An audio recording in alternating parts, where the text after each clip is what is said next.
அந்த காலத்துலேயே வந்து மனோ அது சாரி எஸ்பி பாலசுப்ரமணியத்தையும் ஜேசாசியும் ஒன்றா வச்சு டூயிட்னா ஒரு ஆணும் ஒரு பொண்ணு பாடுவாங்க. ஆமாம். நாங்கள் 2 ஆம்பளை டூயிட் பாட வச்சோம் அப்போவே. Super super.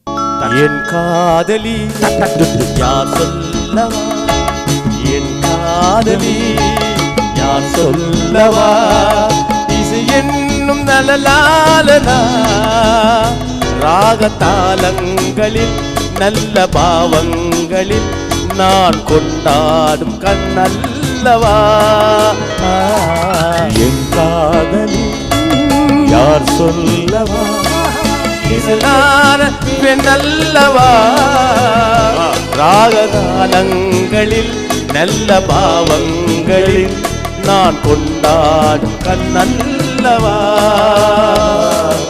என் காதலா